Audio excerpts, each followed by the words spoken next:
Good evening. Our sign language interpreter tonight is Belinda Adhiambo, and Friday night starts now. And the Federation of Kenya Employers, FKE, has written to employers asking them to stop effecting housing tax deductions in line with a Court of Appeal decision that rejected continuation of the unconstitutional tax.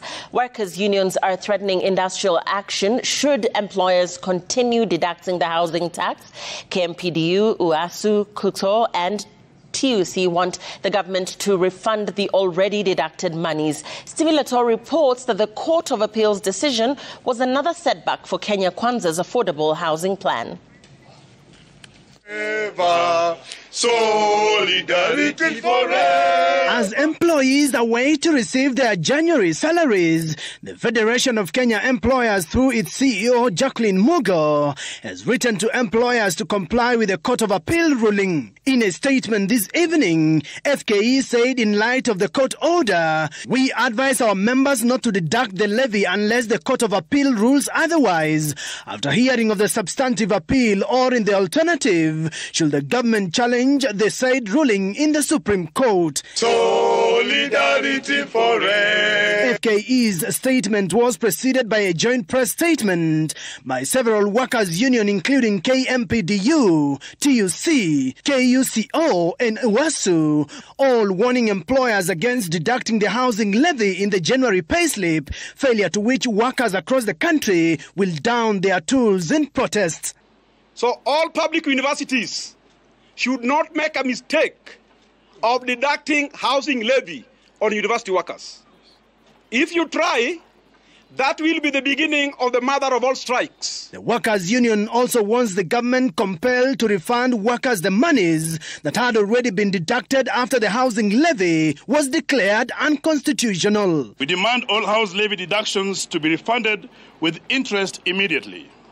We demand the costs to be respected by the employers just like the employees do. Any employer, person or entities who deduct this illegal tax from the worker's salary will bear individual responsibility. I want to put lecturers on the lookout. Check your pay slips. If you see this illegal deduction this month, go out and strike. All public employees who are affiliates of TUC, can you check your pay slips? If you see this illegal deduction, go out and we shall lead you and we strike and paralyze services. The Court of Appeal rejected the government's petition seeking continuation of the unconstitutional housing tax, throwing President William Ruto's ambitious affordable housing project in limbo. Court of Appeal judges Lydia Achode, John Mative and Paul Gashoka noted that the High Court had found that the housing levy was introduced without a legal framework and the levy was targeting a section of Kenyans. The Court of Appeal saying that should it uphold the High Court's decision, then some far-reaching decisions that will have been undertaken pursuant to the impunged laws may not be reversible. The ruling further noted that public interest in the judge's view tilts favour of in not granting the stay or the suspension sought. Public interest tilts in favour of awaiting the determination of the issues raised in the intended appeals. The judges refused to grant conservatory orders raised in all the 4 petitions, one by the National Assembly and the Speaker of the National Assembly, another by the Treasury and the Attorney General, one by Senator Okiya Omtata and others, and the last by Katiba Institute and for the 3 others. The court called for expeditious hearing of 4 appeals to resolve issues raised with finality. Stephen Leto, Citizen TV. President William Ruto has insisted that his pet affordable housing project will continue despite the Court of Appeal's decision not to suspend a High Court order declaring the housing tax unconstitutional. Speaking in Kyotine, Meru County, Ruto said despite the ruling, he has received enough public support to proceed with the housing programs, adding that his government will pursue the matter in court. Emily Chebet reports.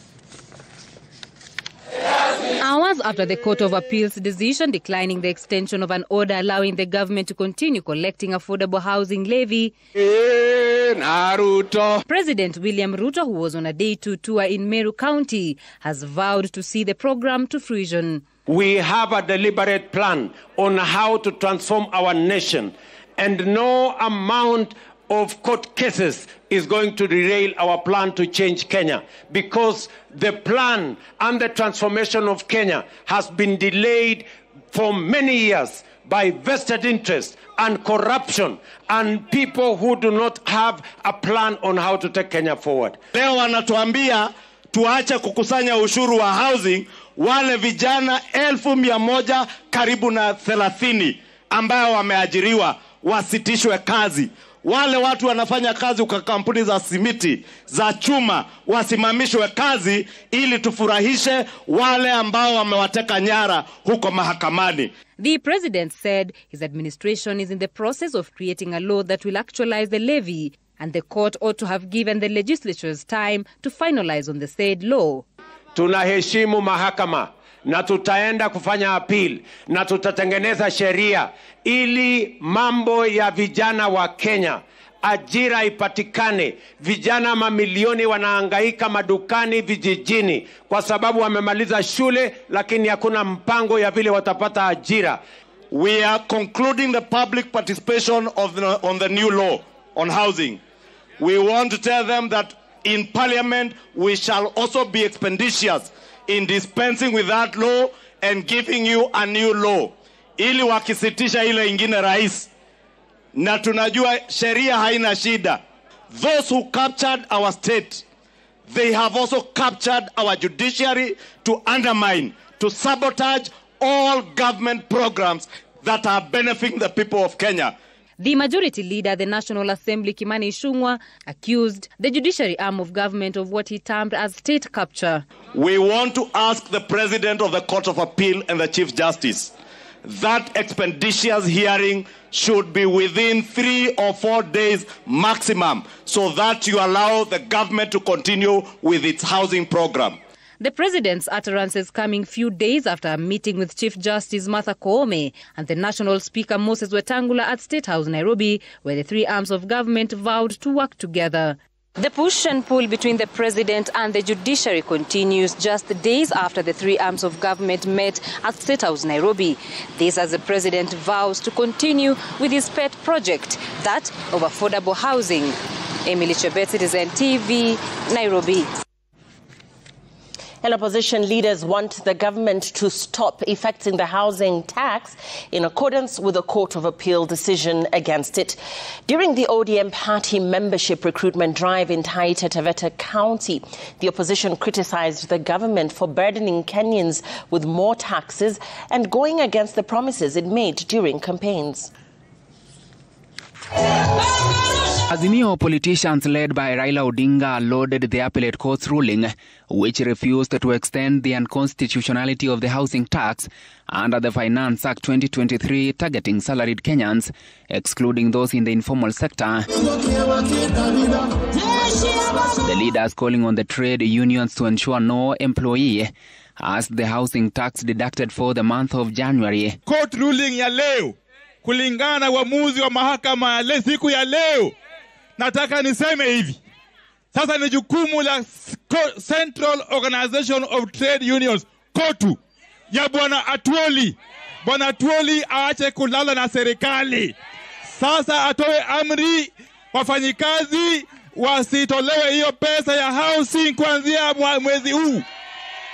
Vile vile Federation ya Kenya Employers lazima itoe amri kwa members wake ili mshahara ya mwezi huu hakuna mfanyikazi wa Kenya, awe mwalimu, awe askari, awe mtu yeyote ambaye atalipishwa hiyo kodi ya housing. Katika bunge la kitaifa tuliwaambia kwamba hiyo housing levy ni kinyume cha katiba. Katika bunge la Senate tukawaambia ni kinyume cha katiba. Wakapitisha na kifua eti kwa sababu wana nambari. Leo hii kama mlipa ushuru, kama mtu ambaye alikuwa amenyang'anywa pesa ya housing levy, kwa niaba ya wafanyikazi wote wa Kenya, tunaambia Ruto ikifika leo jioni, uturudishie pesa yetu ambayo ulikuwa umechukua kiharamu. Namba yangu ya M-Pesa uko nayo, unaijua. Nitumie pesa yangu leo. The opposition stated that the taxes have made life more difficult for Kenyans, lashing out at Kenya Kwanza for failing to live up to the promise it made of lowering the cost of living. Wale watu walipoingia pale, kwanza walitoa ahadi mingi zaidi. Walisema wao ni mahustlers, sisi ni dynasty, wao ni mahustlers. Wakiingia kule watasaidia mahustlers, bottom up, toka chini juu, sio? Kasema mahustlers, mama mboga, jua kali, boda boda, hao wote watasaidiwa. Je, hao wote wamesaidika? Wamesaidika? Nilisema wakati ile ya kwamba yale ilikuwa ni maneno matupu. Wananchi siku hizi wakiona Ruto wanamfokea tu, wanampigia kelele, kwa sababu wanamdai ahadi alizotoa kwa kinywa chake mwenyewe. Odinga, who also visited the victims of the Msambweni demolitions, told of the government over the demolitions, terming them inhumane. Ben Kirui, Citizen TV, Nairobi. The High Court has barred the National Security Council from deploying police officers to Haiti.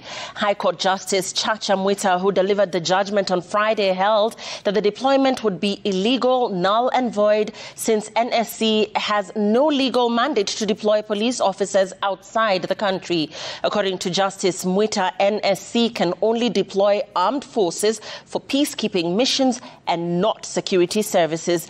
Serfine Achieng Oma with details of this outcome that is yet another blow for the government, which has since vowed to challenge the court's verdict and defend its decision to support the troubled Caribbean country. The planned deployment of Kenyan police officers to the Caribbean nation of Haiti has hit a snag.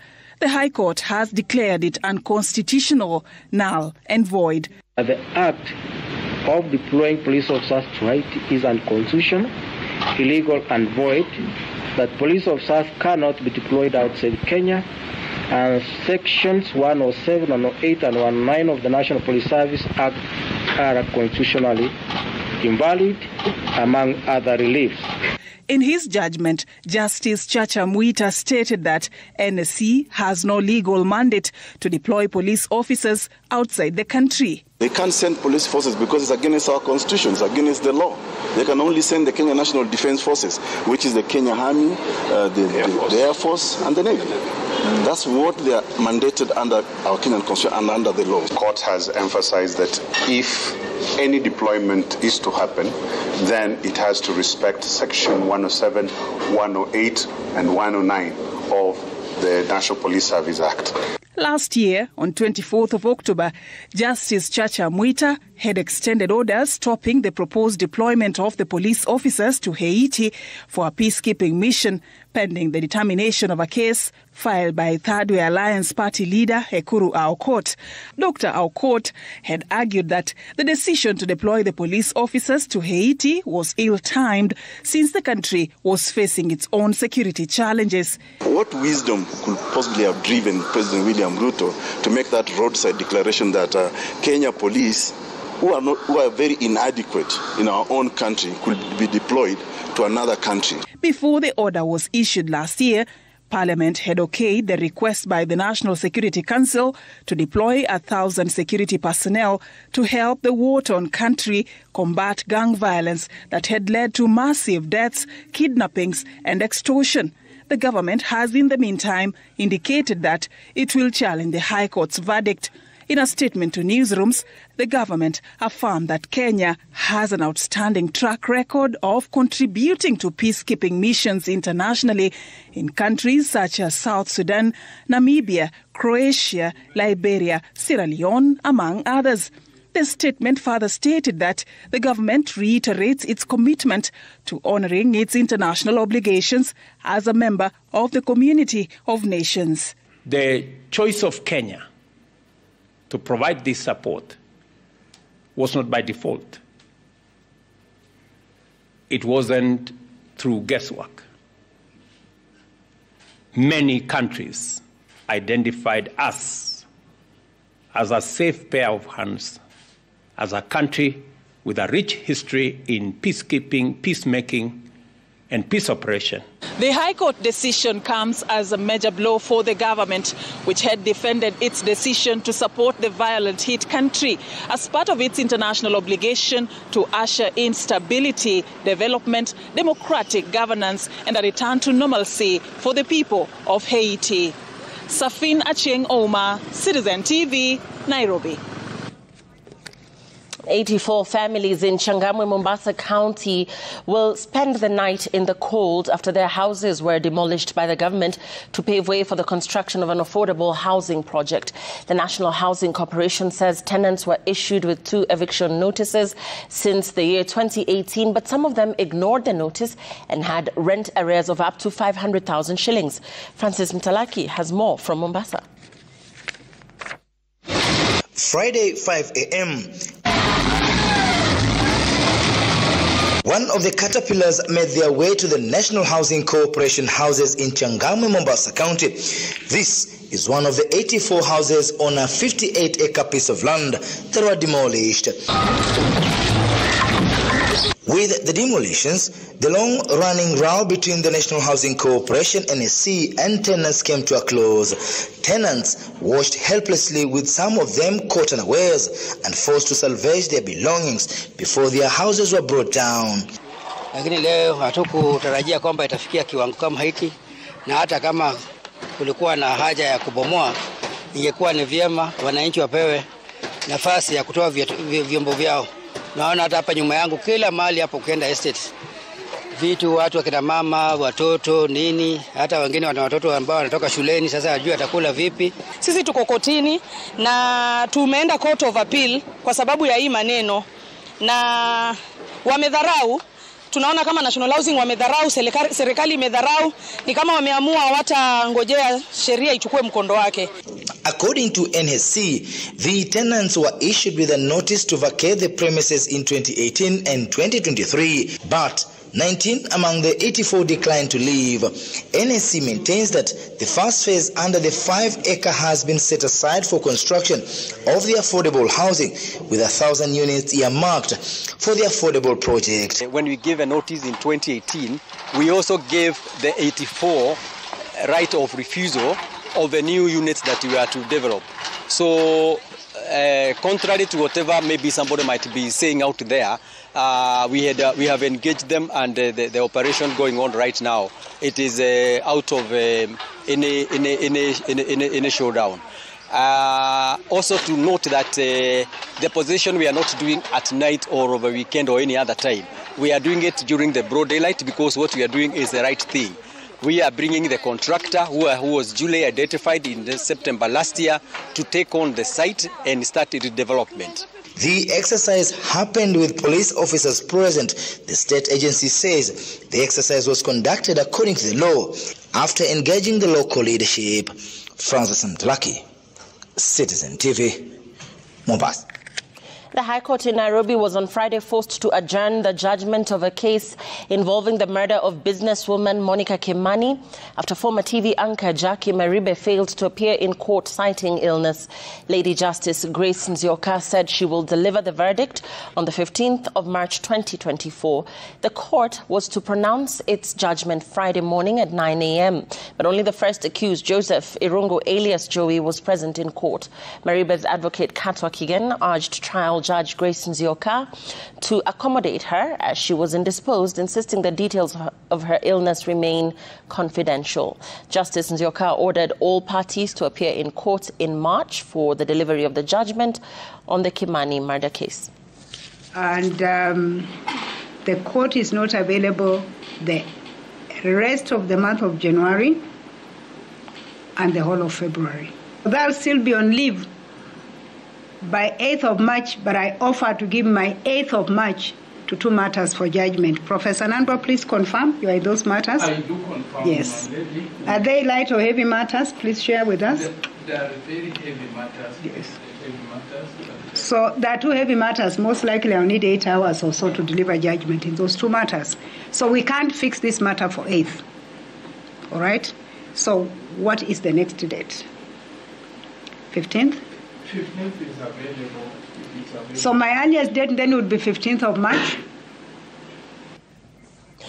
Now, President William Ruto for the second day found it difficult to cool down rowdy youth in his Meru tour, making anti-Kawira Mwangaza chants. The president, in various stops, was forced to cut short his speech from time to time as local Meru politics played out. Stephen Leto has details. Gavana wetu, Gavana Kawira Mwangaza, awasalimie. When President William Ruto was in Kiutine, Meru County, after making his speech, it was time to have host Governor Kawira Mwangaza also address the crowd. Atia Kawira, Ebu, Sikia. Kiutine, habari zenu. Kaende, kaende. Kabati, kabati. Kaende, kaende.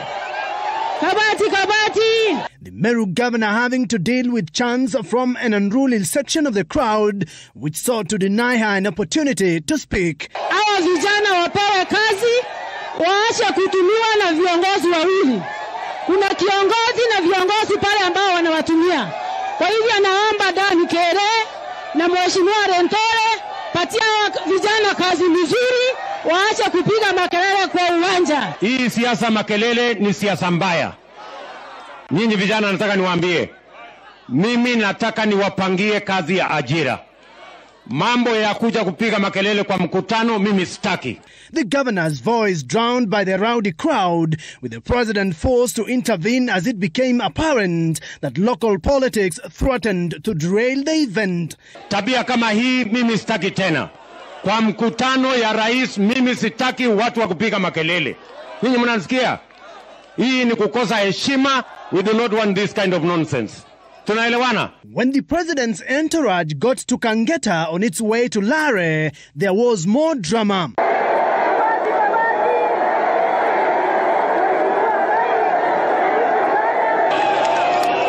Asanteni sana. Leaders who addressed the president call for justice for blogger Sniper was killed and is yet to be buried, with Deputy President Rigathi Gachagua calling for speedy investigations. Nataka kumhakikishia ya kwamba yeyote ambaye atapatikana alimuua huyo kijana atakamatwa, apelekwe kotini na afungwe. Local leaders now telling President Ruto that the situation in Meru is getting out of hand and needs intervention. The elected leaders and the appointed leaders, we are going to work together. Because when we don't work together, we are losing projects and we are losing a lot of benefits. President Ruto winds up his Meru tour on Saturday. Stephen Leto, Citizen TV. Now, the main suspect in the murder of socialite Starlet Wahoo, John Matara, will remain in police custody for the next 7 days as detectives conclude investigations before he is formally charged with murder. A Nairobi court granted the prosecution's application that sought to have him in custody. During the time, he will be processed for plea, including undergoing mental assessment, a requirement for murder suspects. Hassan Mugambi with the details. He sat at the Makadara court draped in a pinstripe suit and cuffed the whole time, speaking to the magnitude of the offense ahead. John Matara, who faces murder charges, is suspected to have taken the life of socialite Starlet Wahoo. Wahoo's family members were present in court, and here the prosecution made a miscellaneous application seeking to hold him for more time as detectives handling the matter conclude investigations.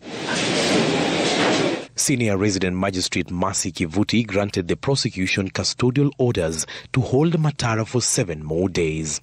The investigations, including firming up statements of 6 female witnesses who fell victim to Matara's violent attacks after luring them in dating sites pretending to be in search of love. The victims include females in Nairobi, Nakuru and Thika town in Kiambu County who have a similar story that begins with love and ends up in serious injury, where he holds them hostage and extorts them for money.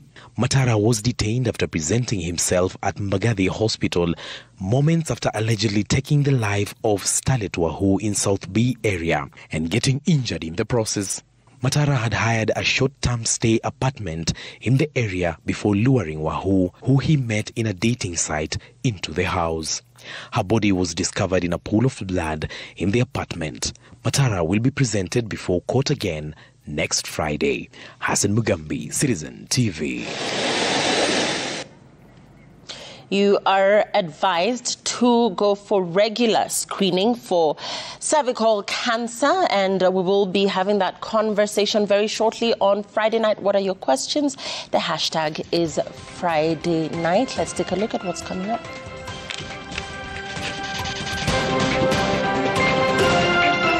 No one needs to get cervical cancer or die from it. We'll tell you why after the break.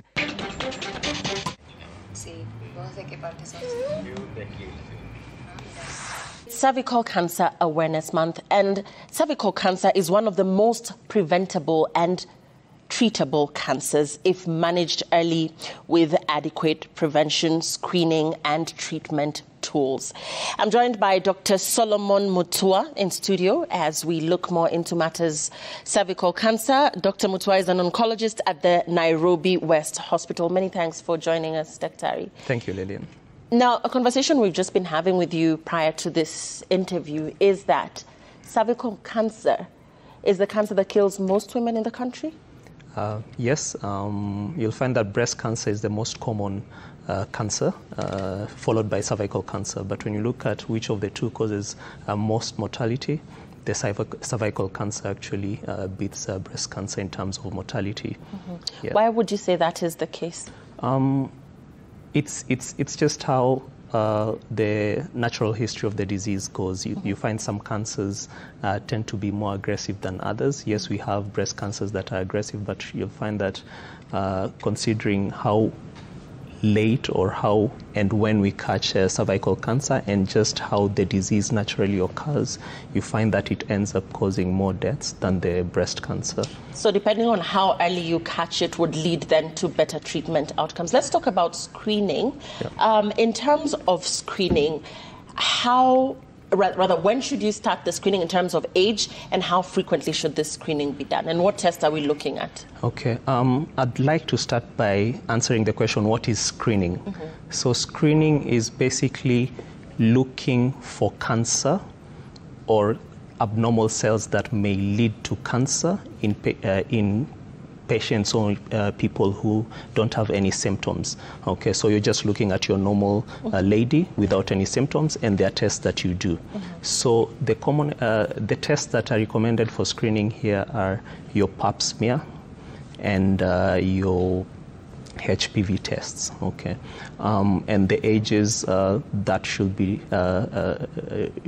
we should begin screening are usually after the age of 21 years old. Okay. And the rationale is that around this time most people have already started indulging in sexual activities. So, and we all know that cancer of the cervix is sexually transmitted through the HPV virus. And so screening should start from the age of 21. How frequently? It's divided into the ages of 21 to 30, okay, and from the ages of 30 to 65, and then above 65. So for ladies between 21 to 30, then usually we recommend them to do a pap smear, okay, every 3 years. And usually what happens is cell samples are gotten from the cervix, and then they're tested in the lab to see if there's any abnormal cells that may lead to cancer. Once a lady reaches 30 years to 65 years, then there are two options.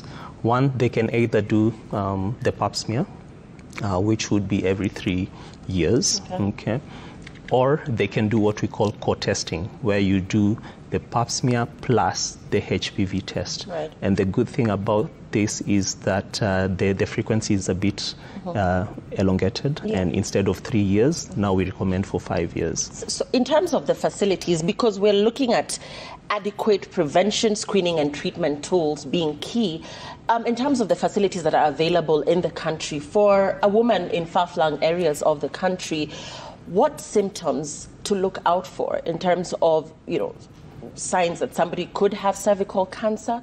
And in terms of the screening facilities as well, how much of a reality is this for women in far-flung areas of the country? Would they then have to come to modern facilities, say here in the capital city? Okay, cancer, unfortunately, it's usually a game of resources. Okay, and you'll find that most of the resources, of course, are in Nairobi, basically. Yeah. And cancer also, especially cervical cancer, is more of a socioeconomic problem. So you'll find that patients in far-flung areas usually don't have resources. So you'll find even their main objective is to get something to eat, okay, as opposed to seeking for health services, okay. But yes, the government, I think, usually tries to spread out these screening facilities, and I'm sure that they are spread in the country, but it's mostly in the bigger cities and the bigger... Right. So warning signs, what to look out for?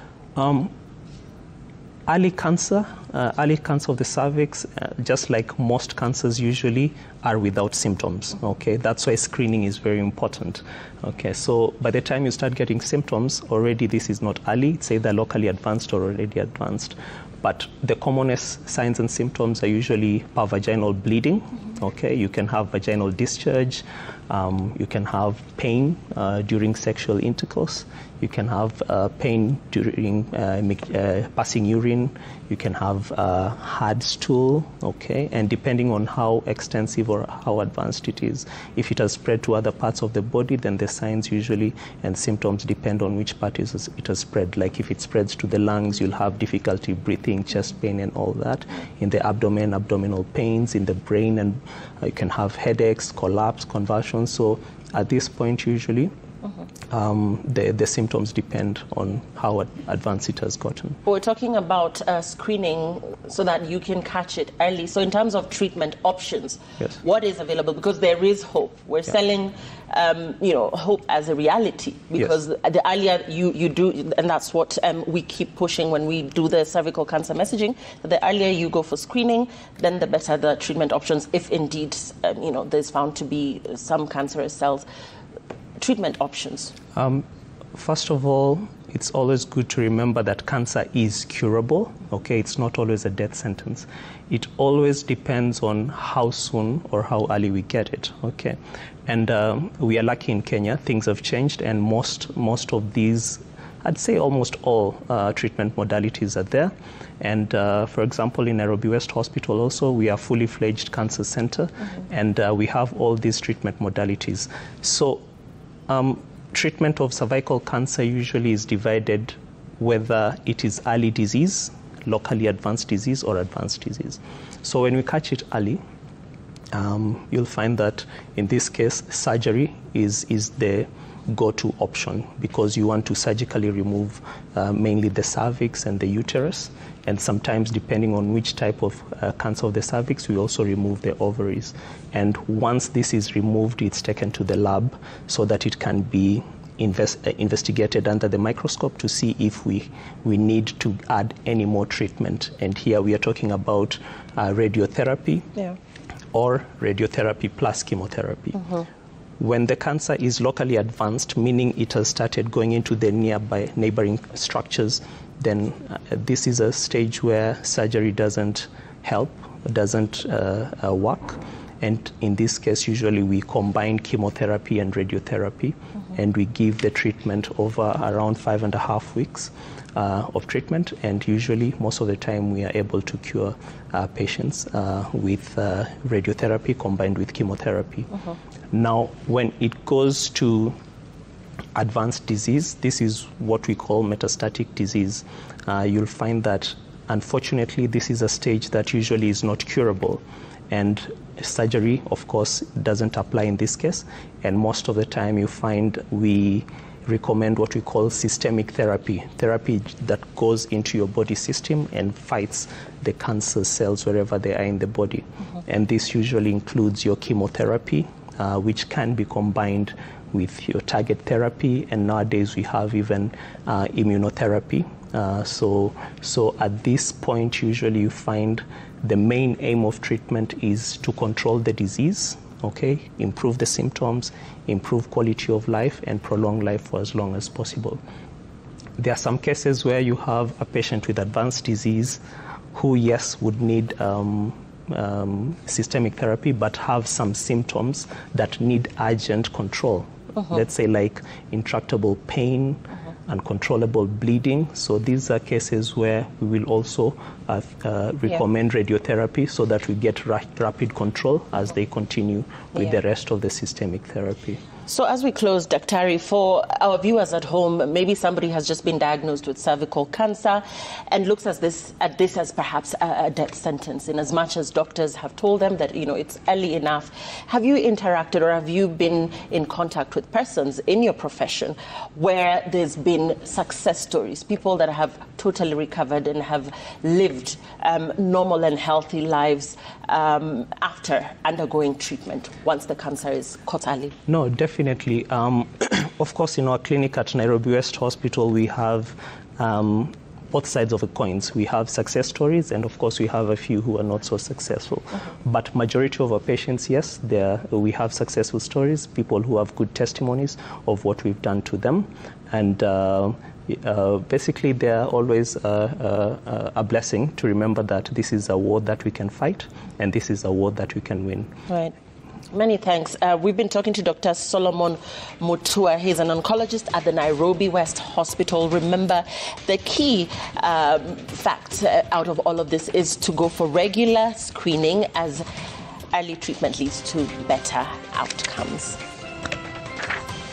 And in other news, the International Court of Justice has ordered Israel to take action to prevent acts of genocide in its war against Hamas militants in the Gaza Strip. The court, however, stopped short of calling for an immediate ceasefire. The court said Israel must ensure its forces did not commit genocide and take measures to improve the humanitarian situation for Palestinian civilians in the enclave. The court said it was gravely concerned about the fate of the hostages in Gaza and called on Hamas and other armed groups to release them immediately without conditions. The court ordered Israel to report back to it in a month on what steps it was taking to ensure compliance.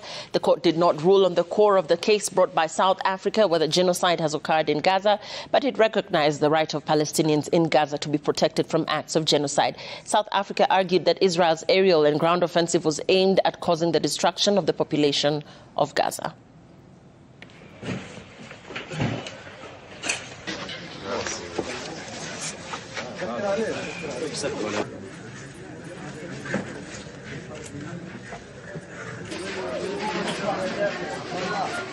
سلم على الحبايب يا اخي سلم على الحبايب سلم. Star newspaper journalist Dickens Wasonga has been confirmed dead. That's following a road accident that occurred early Friday morning at Mamboleo flyover along the Kisumu-Kakamega Road. Nyanza Regional Traffic Officer Alan Mwangi said the late Wasonga, who was based in Kisumu County, rammed into a moving trailer while driving his vehicle. Both were headed in the same direction, and his body is currently at the Jaramogi Oginga Odinga Teaching and Referral Hospital. Leaders and colleagues have visited to pay tribute. The wreckage of his car was towed to Kondele Police Station, awaiting further directives.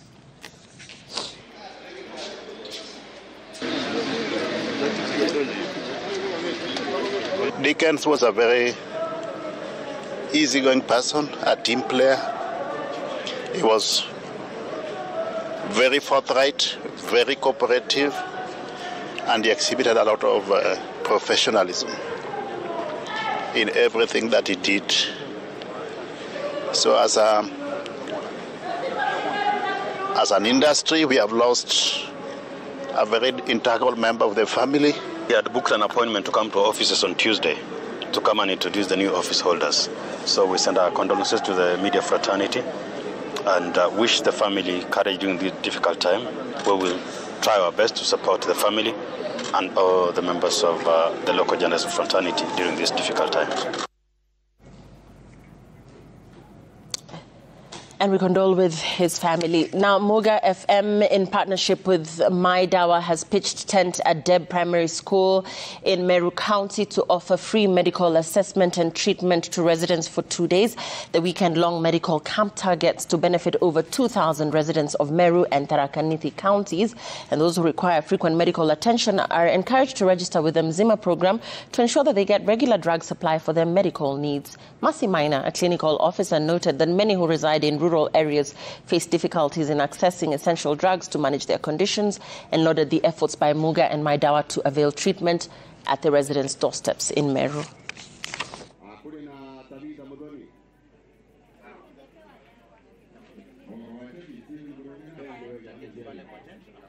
Rauka hapa kutoka saa 11 nikakuja kwa sababu tulisikia matangazo kwa redio za Muga FM, wasikia wenye wako na magonjwa kama high blood.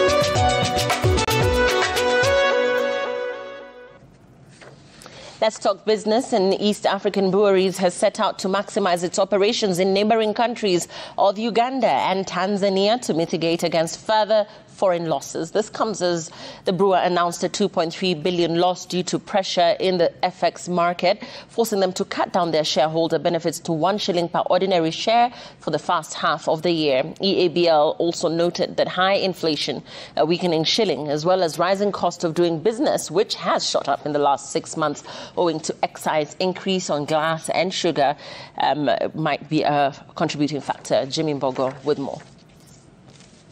Of the depreciation of the Kenyan currency is taking a toll on local manufacturers who rely on importation of raw materials. One such manufacturer is the East Africa Breweries Limited, which now says that the currency depreciation in Kenya has forced them to look for ways to maximize their operations in markets outside Kenya, increasing their exports and looking for ways to maximize their operations in markets with foreign currencies that are holding better than Kenya. We are growing a lot faster in the markets outside of Kenya. So whether it's from an exports perspective or from the markets outside Kenya, their growth is helping us. One, because our currency is now weaker against them, but also as they grow, then you're able to mitigate the risks in one territory compared to another. So we're pushing growth in export, we're pushing growth where we're getting revenues in foreign currency, and where the environment is still not as bearish as we currently are experiencing. Kenya really suffering, whether it's a pound or whether it's a dollar.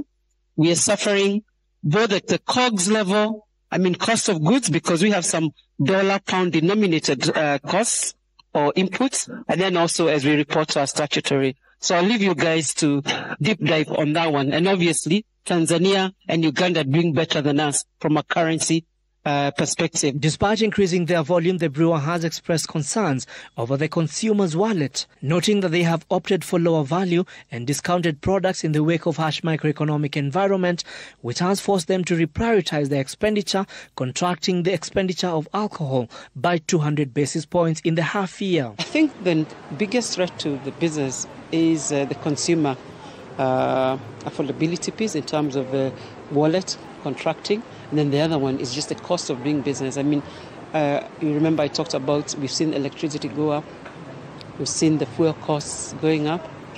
So from a Kenyan and across East Africa perspective, cost of doing business is going up.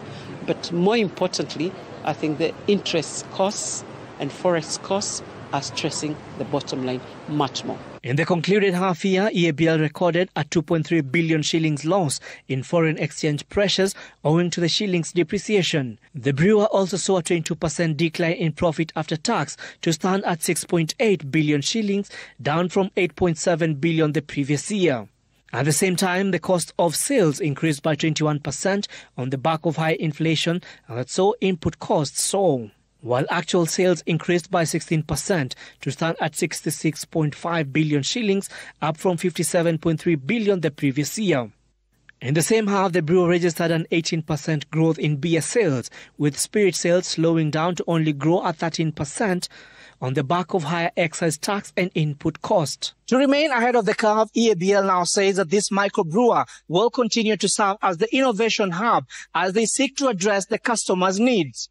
Jimmy Mbogo, Citizen TV, Nairobi. Thanks, Jimmy. And you will soon have to pay to use major roads in the country. Transport Cabinet Secretary Kipchumba Murkomen made this announcement during the launch of the Kenya National Highways Authority Strategic Plan for 2023 to 2027. This even as the government seeks more sustainable ways to fund the cost of maintaining roads. Jasmine Wamboi reports. Brace for tougher times because you will soon be paying to use highways. Cabinet Secretary for Roads and Transport Kipchumba Murkomen says the government plans to not only expand major roads but to also charge road users for using the roads. The template is already there with what we did with the expressway. While hailing the public-private funding model that was implemented for the Nairobi Expressway, the CS says that they will begin implementing the road toll model on some of the most commonly used roads. I believe that we can toll the road from Athi River to Namanga. I believe that it is possible to toll the road from Galeria to Rongai to Ngong and back to Karen Shopping Center. I believe also that it is possible for us to expand and toll the road of Kiambu Road. The announcement by CS Kipchumba Murkomen that the government through the ministry plans to expand some of the busiest roads in Nairobi and then charge users for the very roads should come as no shock to a country that is already overburdened by increments in taxes in just a little over a year. But in case you cannot afford to pay the toll fees, the CS says there are alternatives. The good news is that we have so many alternative routes along these corridors that those who do not wish to pay toll fees, we will give them those alternative roads. And there's more. The Cabinet Secretary has hinted at an increase in the road maintenance levy fund, saying the cost of maintaining roads has shot up. The fund collected at the pump is currently set at 18 shillings per litre. The Kenya Roads Board had late last year proposed to increase the levy to 23 shillings per litre on account of inflation. This would mean an exponential jump in the cost of fuel. If you look at the money allocated to Kenya in the road maintenance levy, the 40%, I can say without fear of contradiction that Kenya in the next 2 years will not be able to meet its responsibilities in terms of maintaining the roads to the standards they have done before.